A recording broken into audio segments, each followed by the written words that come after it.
The following presentation is brought to you through the power of science. Ooh, shiny.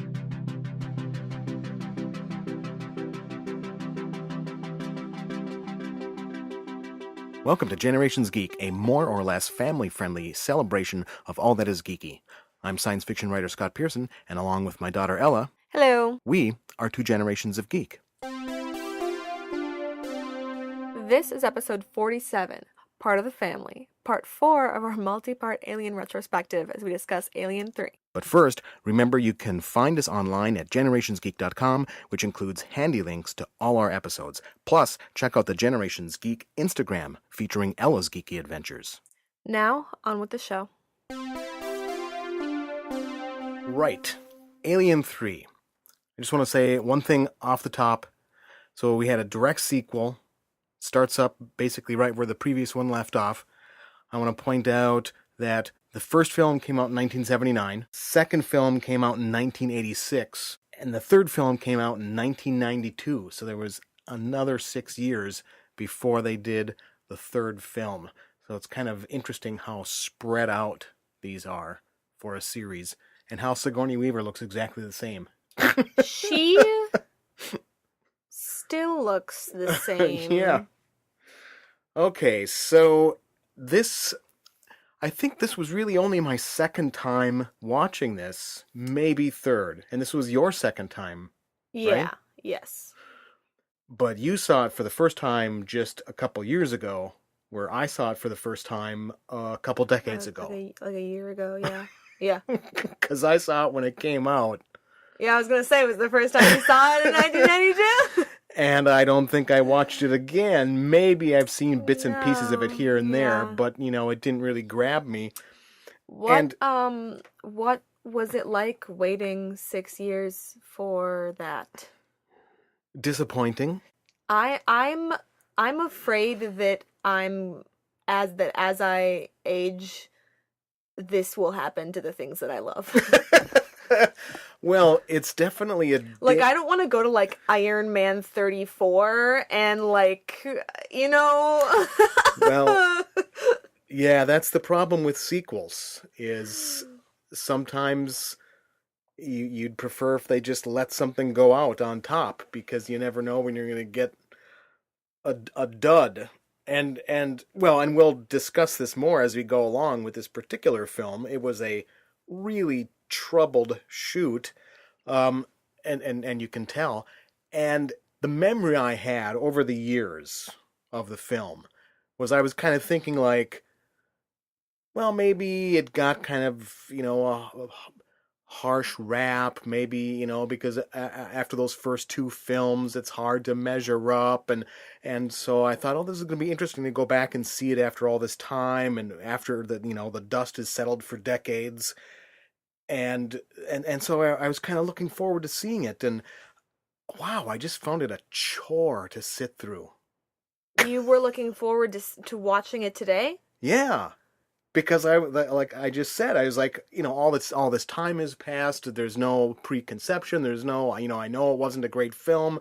It'll be fun just to sit and watch it again, and it was a chore. I feel like feel like when I watched it the first time, I was just kind of confused and maybe in shock, and then today when we watched it, it was like, oh, and then we were sitting there and it felt like so long, and I looked at the DVD player and it was an hour and 20 minutes, and went on my phone and I was like, Alien 3 runtime, and it was 2 hours, and I was like, no! And then the so-called special edition runs a half an hour longer. And I'm always the one who's I don't care how slow it is when it's extended. Give it to me. I will sit here for, 14 hours.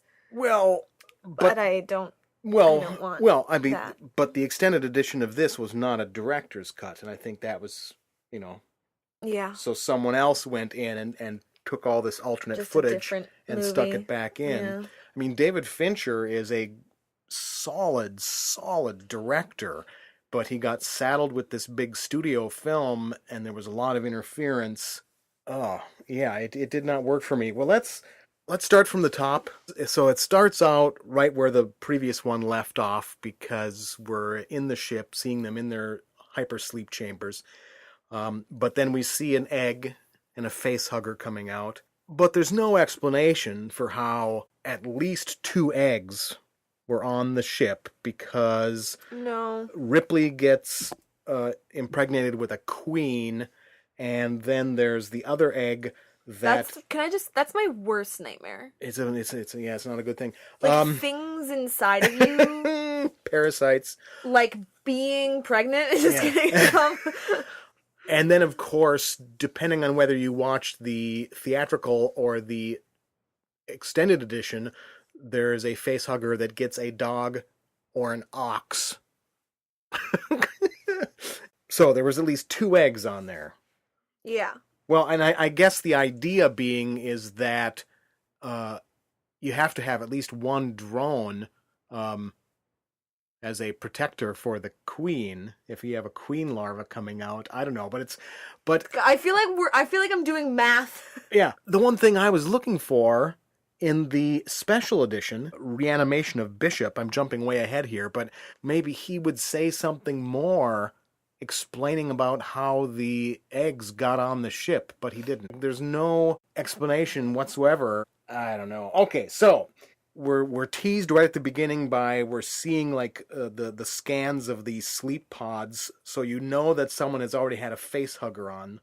Then the thing crashes on the planet, and very quickly is revealed the cruel, for the audience and Ripley, the cruel death of Hicks and Newt. Except it wasn't cruel because we didn't see it, you know. It's Well, like they're but I mean, like, good morning, they're dead. yeah, but it's still cruel in the sense that it just rips the heart out of aliens and stomps on it, and just leaves you empty and despairing, right along with Ripley, and it's.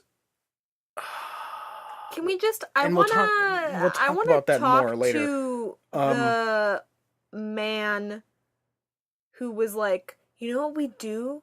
She crashes on a planet that's just a colony of rapists.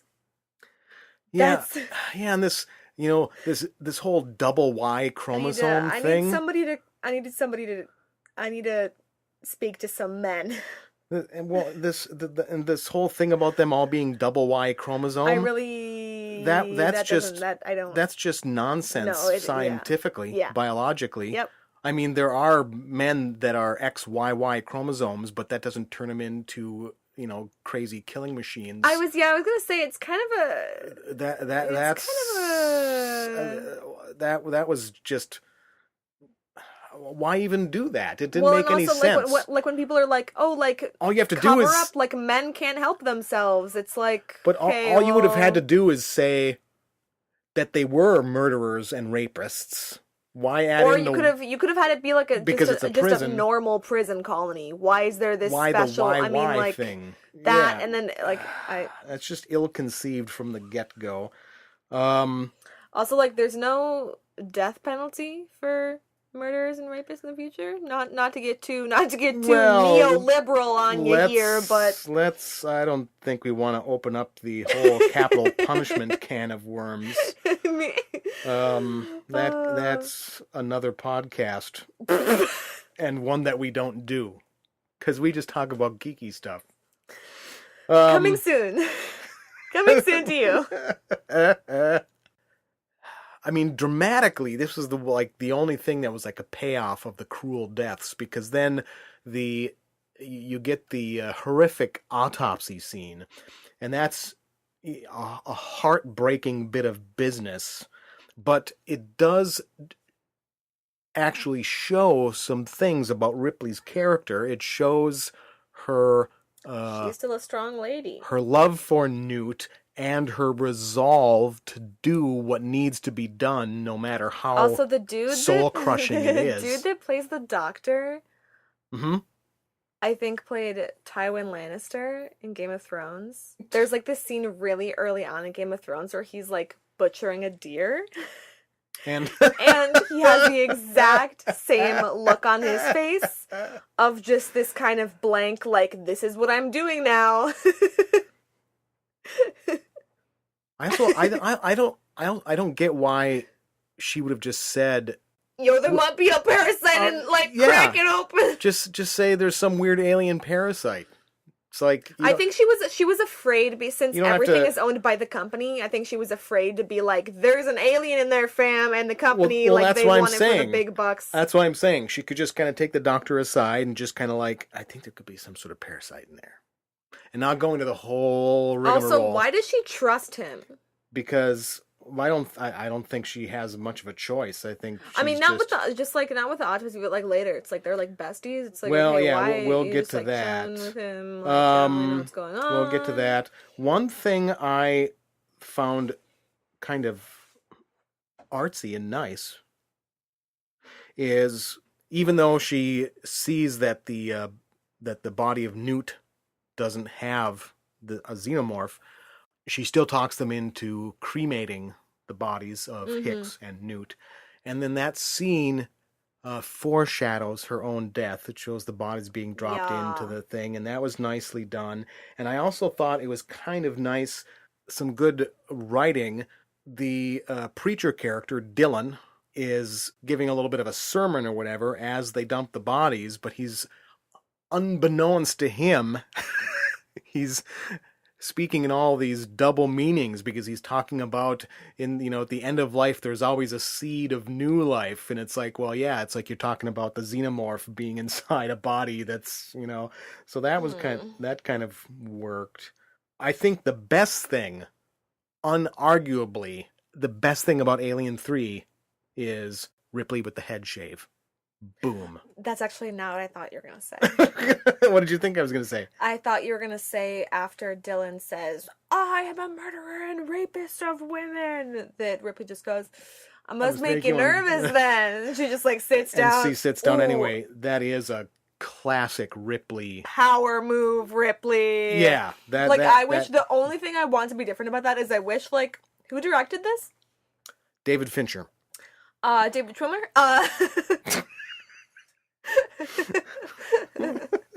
We were on a break. Okay.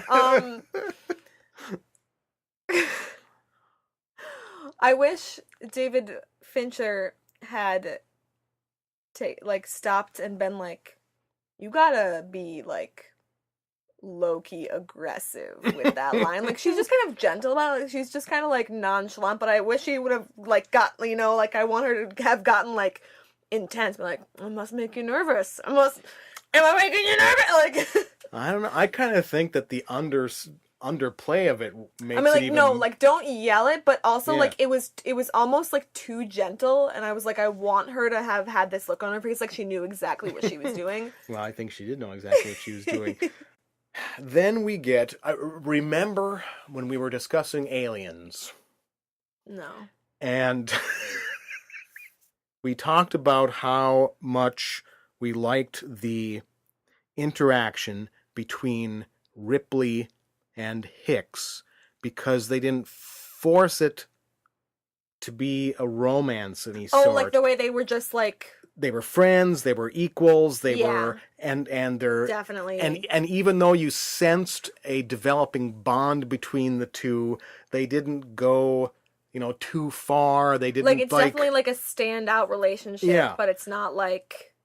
But then what do they... Not like they're sneaking off. But then what do they They're do not in this? Sneaking off to a cot. But then what do they do in this? The opposite. They've barely just gotten through with burying Hicks, and now she's shacking up with the doctor. Who she isn't sure. Like, she doesn't know his background. Like, I did not like that. And then there's... and then she says... It's like sometimes when something has been written and or directed by a man. But it's not like Sigourney. Sigourney got a producer credit on this. She was the star. But If she I'm thinking that if she really didn't want that line to be there or some of that stuff to happen, that she could have said no. If we hold on though, because we're gonna 'Cause, get, she we're didn't- gonna get assassinated if She we didn't. start She didn't come. I mean, she going told after them. Sigourney. She told them that She's she gonna come wouldn't for come us. back unless it was the end of Ripley. Oh really? She basically said, "Yeah, I'll do another one, but classic Nimoy. But well, exactly. Classic Arthur Conan Doyle. It was a classic Nimoy. Classic Nimoy, because then she's like, wait, just kidding. But Take me back. Then after a while went by, and she's kind of like, well, maybe I want to do this Miss again. You guys. One thing that bugs me, and she had a line, she said something to him about, I've been out here a long time. And it's like, well, no, actually you haven't. It feels like a long time because there's been 6 years in between each of the movies. But in universe, you haven't actually been out there a long time. Is that how long has she been? What's the canon? Because, well, in the first one... Because she leaves her daughter, right? So then... Well, yeah, but she's her experience of time. Oh, you mean like because of sleeping? hypersleep? Yeah, it's like if you actually added up... Oh, so you're like, she's been awake, you're saying, for like couple of weeks. Yeah, this is all that's the weird thing about these movies, is that all of this stuff has really happened in a compressed period of time, as far as her she consciousness. Should be way more screwed up. I don't know. We're kind of breezing along on this one. Do we need to slow down? Let's see. No, I don't know. Let's see. What do we have here? Okay, like, so then people start dying. Let's see. Blah blah blah. She goes back. I would have rather watched Prometheus. No, well, I'm just saying I'd rather not watch either of them. Well, let's get to something cool, though, even though it didn't go anywhere, really. So she salvages the flight recorder from the emergency evacuation vehicle, or whatever it's called, and then she goes and finds what's left of Bishop so she can use him as an interface to access the flight recorder. So then she's not helpful? And then... Bishop is not helpful? So then... It's kind of fun seeing Bishop because he's funny. He's teasing her. He is, yeah, a little bit at first. He says, like, my legs hurt. My legs hurt, and then he says, like, don't worry, I'm just a glorified toaster or whatever, yeah. which is, a line from the... Mm-hmm. But he's like, I like your haircut. It's kind of a nice, touching scene of camaraderie. Except then she's like, please help me. And he's like, it's dark in here. Suddenly I can't see. And then suddenly I can't read. I mean, he basically asks for her to kill him because he's, in such bad shape. So it's then sad and heart-wrenching because everyone dies. So then you get the inevitable attack on her because they've set it all up, and it's the whole double lie criminal thing. But assault scene. But then the preacher comes and saves her. There's one...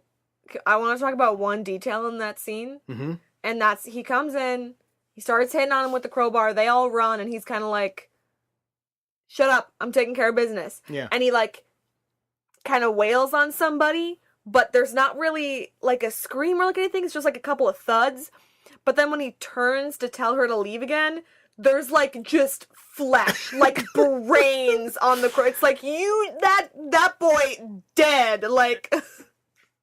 Yeah, and it's kind of weird because he's talking like he's gonna teach the brothers to, yeah, like his religious brothers. He's got, but it's like, well, no, it seems like you just killed that guy. That not like you're teaching him a lesson. So I mean, maybe it's a little weird. Y'all are beyond help. Meanwhile, the Xenomorph has started taking out all sorts of nameless people, and I say nameless both literally. That you don't even know their names. Yeah, how many prisoners are on this planet? But also, this is... There's like 80 red shirts and then 5 friends. Well, and this is one of the reasons why the film doesn't grip you, is that you do not know any of these people before they start getting killed. You don't get any real... I mean, there's some of them you do, but... It's just like, whoops. Yeah, and there he goes. Well, let's leap forward a bit. So things start going south. People are getting killed. Once again, people aren't believing Ripley when she tells them that there's stuff happening. It's like you gotta believe Ripley. Listen to Ripley. Always listen to Ripley. She's just a woman. Then she has like another touching moment with the doctor while he gives her his tragic backstory, and then he gets killed. Also, his tragic backstory is like, I recommended the wrong painkiller dose for like 30 people at the same time. Yeah, it was kind of awkward. He's like, give them all 80 gallons of morphine. Everyone's getting killed. The leader of the prison gets killed, the actual official. And so then finally they realize maybe we ought to start listening to Ripley. So preacher Dylan actually says, how about you? They don't want to let 85. There's the thing with the second in command. They all tease him about having an 85 IQ. So they don't want to follow him, but they'll start following Ripley because she obviously has been through this before. She's obviously a smart Goyle. But then it turns into the old, it's in the ventilation shafts, we'll flush it out and kill it. And it's like, well, that's what we've seen in the... Oh, I just got... The same, You saying ventilation shaft just gave me like flashbacks to playing the video game. It's always the ventilation shafts. They come up with this plan to flush it into this toxic waste disposal room. It goes awry. That's where I go after class. In the theatrical release. We'll talk about this again later. So everything's a mess, but they know that the company has sent an evacuation ship. For Ripley. But of course, Ripley knows that they're not going to come there to kill the thing. So she's, still trying to get this thing killed before they get there. But she's been starting to, have weird symptoms. So she heads back out to the EEV and scans herself. And then that's with the help of 85. Can we talk about this colony is supposed to be like, like the most terrible people you can imagine. So many of them are just helpful. Need me to scan you? Okay, sure, yeah. Got your back. Sorry. Well, but that was the second in command, so he was... Is he not a prisoner? No, there were two people that were not prisoners. The Brit leader guy and 85. Those were the two. And then, of course, the doctor who had a criminal past, but he wasn't one of the... So... Ripley gets suspicious now that she knows that she's got one inside her, and then she puts two and two together that when the Xenomorph killed the doctor, but not her, she realizes, oh, it knows that I'm carrying the queen, so I'm kind of safe. So she starts looking for it. And I do kind of like the line, don't be afraid, I'm part of the family. Mm-hmm. At least the way, Sigourney kind of makes it work, but it's kind of a cheesy line. What doesn't Sigourney make work? But here's what I don't understand. She's looking around through all the creepy little dark places, and she sees the alien, and she is hoping to goad it into killing her. So she picks up this thing and she smashes it, but then it turns out that she's just smashed open a pipe and it's full of bugs. Was that supposed to be a hallucination that she had, or did it move and she missed? I think that it was a hallucination. Yeah. That was a little awkward because then she turns around and it's there. It was either a hallucination or she didn't see it move. Yeah, I don't know. Because I just took it to be like, Ripley is sick, boy. She's slipping. Now here's a weird bit of business. So she realizes that she needs to kill herself to kill the queen that she's holding. Also, how does she know it's a queen? Like, does she assume because there's only one that the first thing it would do would be to lay a queen? No, I don't know. Because is that how bugs work? I thought it was, something with the physiology of it when she saw it on the scanner. But when it's a baby... It looked pretty much like the other one. So, I really don't know if she just has, like, a sense. Because it's she can tell because it's her baby. If they're trying to do that kind of a thing, I don't know. But... here's a weird bit of business. So she knows she has to kill herself. She's having a hard time doing that. So she goes to the preacher. She goes to Dylan and says, you've got to kill me. And he's like, ooh, and all she right. asks if he's up to it. He just gets this stone cold look on his face and says, you don't have to worry about that. Now here's what's creepy about that. Charles S. Dutton, the actor... oh my god, what? Who plays him in his youth, did 7 years in prison for manslaughter because he got in a fight with a guy and he killed him. So the way that scene is written, and he's just like, you don't have to worry about that. It was just like, ooh, that played kind of awkwardly when I happened to know that he, in fact, did kill a guy. I mean, it was manslaughter. There was a fight. Manslaughter, not murder. So, like, Yeah, it's like, self-defense, maybe? yeah, he got in a fight. He said the guy attacked him, and they got in a fight, and the other guy ended up dead. And so he did his time for manslaughter. That's so... He had some problems. That's so, like, intense, though. Like, if somebody attacked me, I think for certain I would die.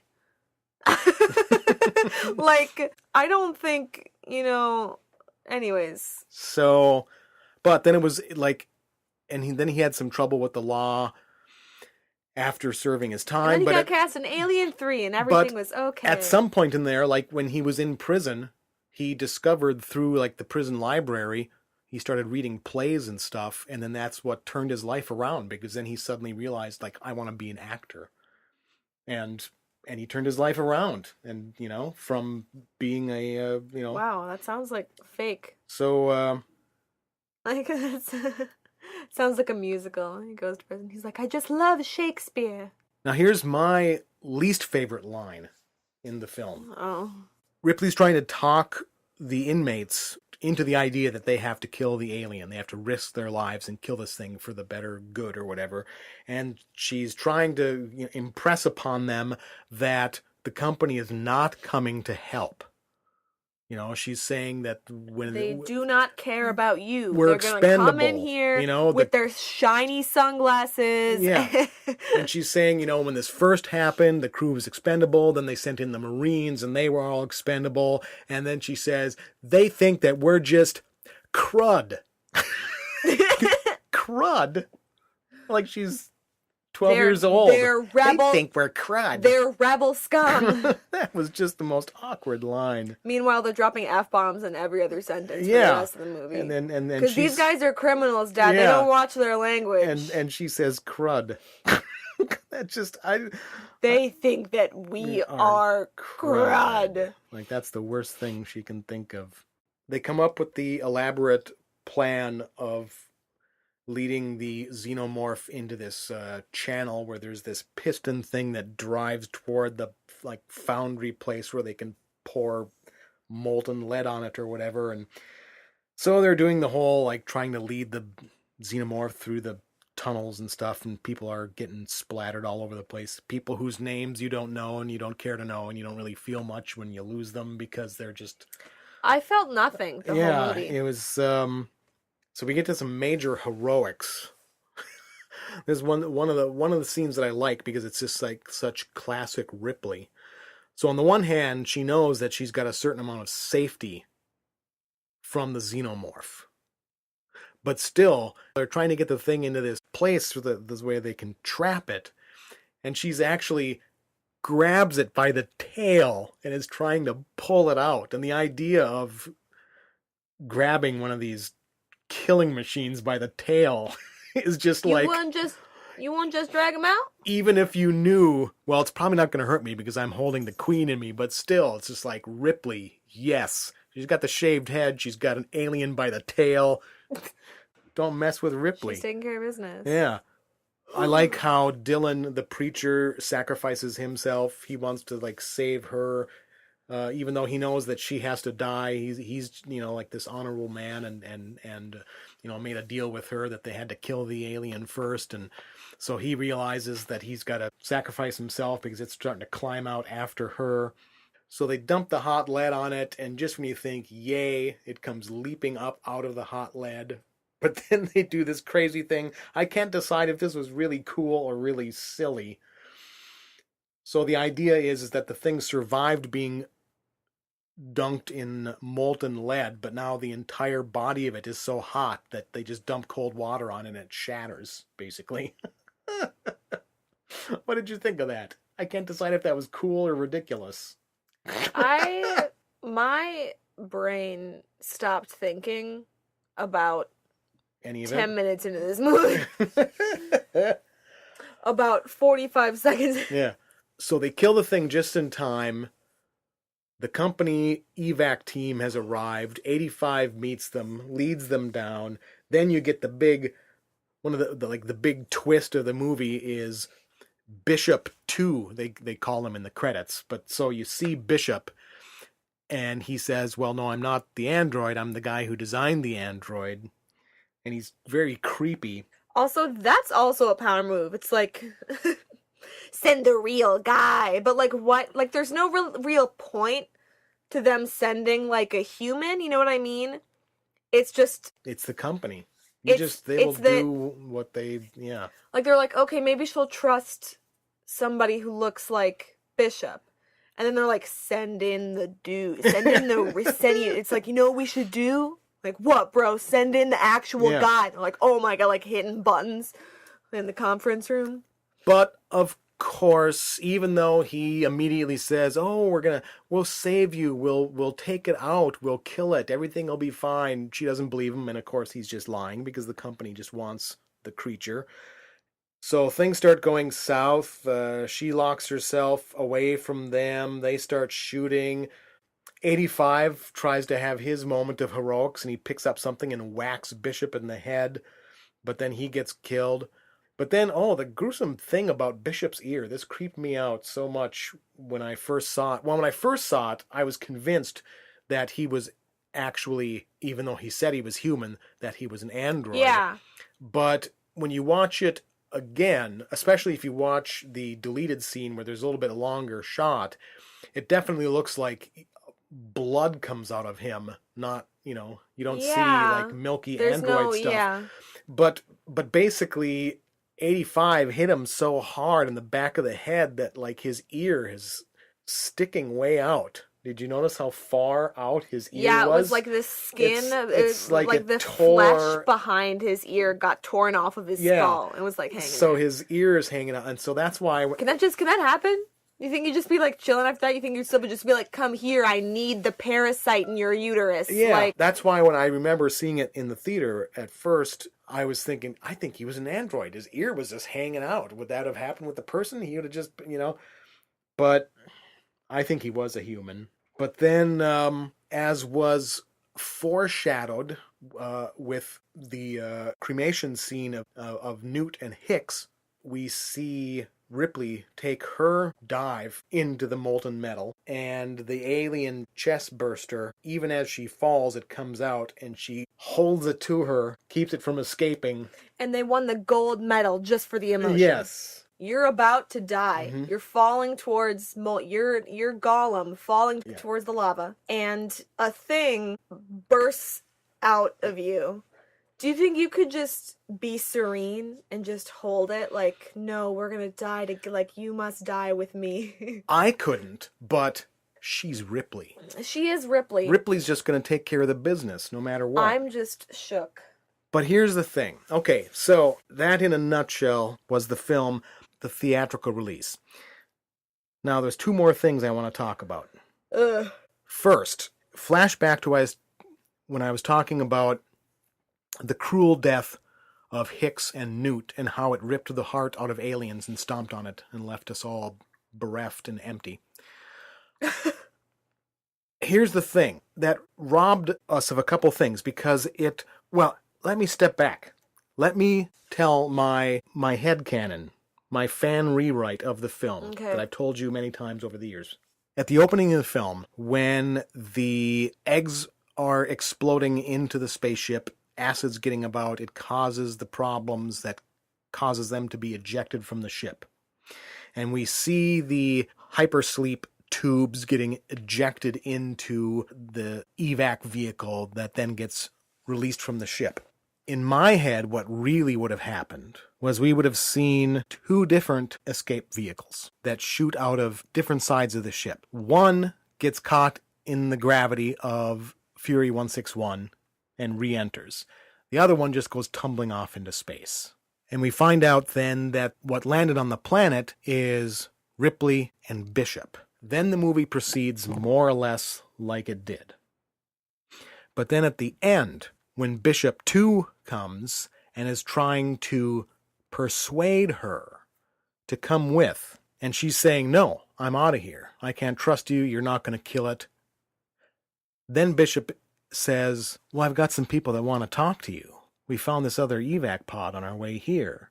And he turns on a communication device, and we hear, yes, and we hear Hicks saying, Ripley, where are you? We hear Newt saying, Mommy, I'm safe. And then you see the anguish in Ripley's eyes because she still has to kill herself to kill the alien. By making that little tweak and not having the off-screen death of Hicks and Newt that destroys the heart of aliens, not only does it then make her sacrifice at the end more moving, because even though her sacrifice is heroic in the film as it stands, she's a person who has lost everything. And you could think of her as being quite suicidal at that point. But if she finds out that Hicks and Newt are still alive, it's like, well, now she's got something to try to live for. She's not suicidal. She makes the decision for the greater good and to, stop the company. Now, and then, on a pragmatic way, from a studio point of view, then you've got Hicks and Newt alive for the sequel.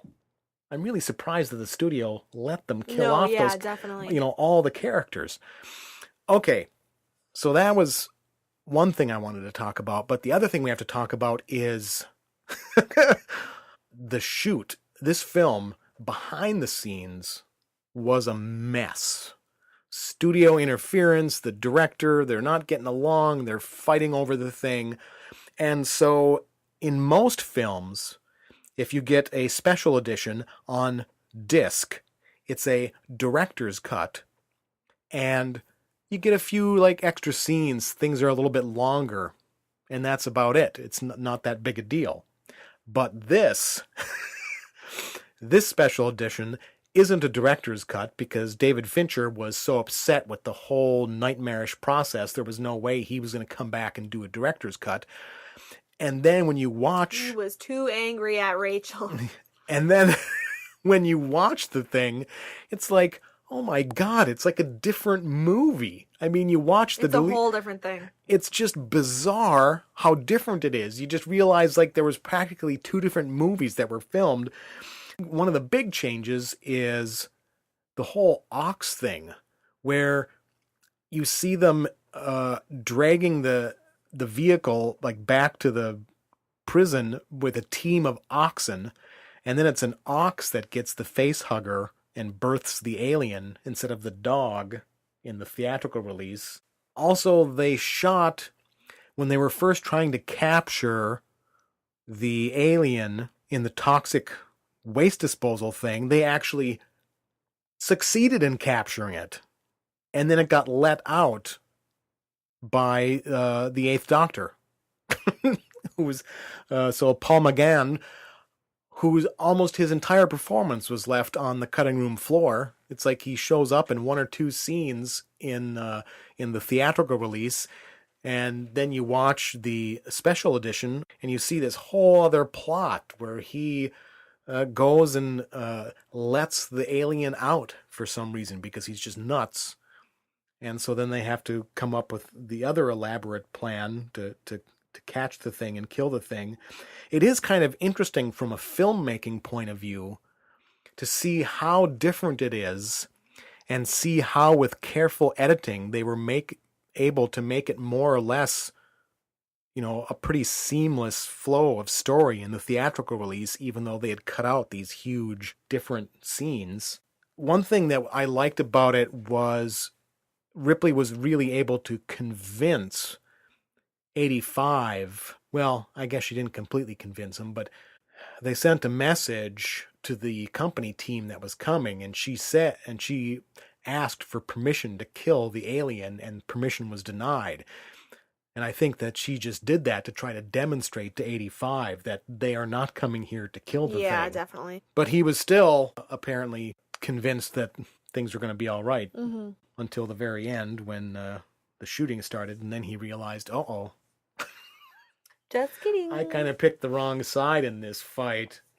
I wonder if a person won a lottery and had hundreds of millions of dollars. I wonder if there's any amount that you could offer to David Fincher to go back and do a director's cut. If I were him and somebody called me and was like, if we offered you the rights to Alien 3, I'd be like, leave me alone! Well, that's the thing. Let it die. So I've seen the theatrical release.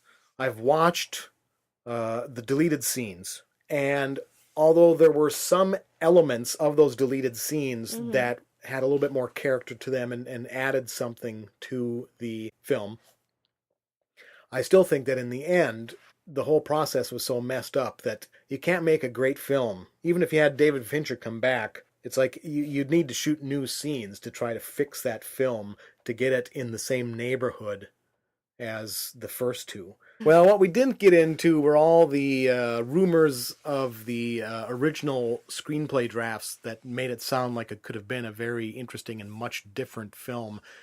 I think it was the case where the studio gets in a rut where it wants a certain thing out of a sequel. They want it to be as close as possible. That certain thing is money.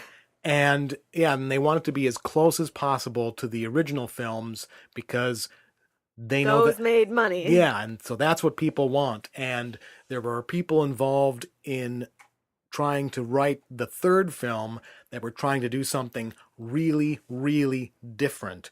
And that led to a conflict that just ended up spitting out this film that had certain elements that seemed kind of creative but really didn't go anywhere, and then the rest of it was this mishmash of everything that we'd seen before, and it just did not come together at all for me. Did you have any last comments on Alien 3? I really have no comments. And that's it. That's the show. Good night, everyone. That's all the time we have for this episode. In upcoming episodes, we'll be continuing our review of the Alien series as we move on to Alien Resurrection, and we'll welcome author Melissa F. Olson aboard to talk about her novels and to take a look at the new annotated Frankenstein. Remember that Generations Geek is a part of the Chronic Rift Network, which broadcasts from Geneva, where everything would have been just fine for the Frankenstein family if they'd had Ripley on their side. Please give their other fine podcasts a listen at chronicrift.com. Thanks for listening, and come back next time.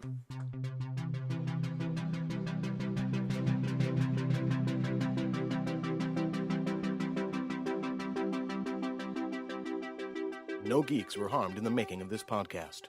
Ooh, shiny.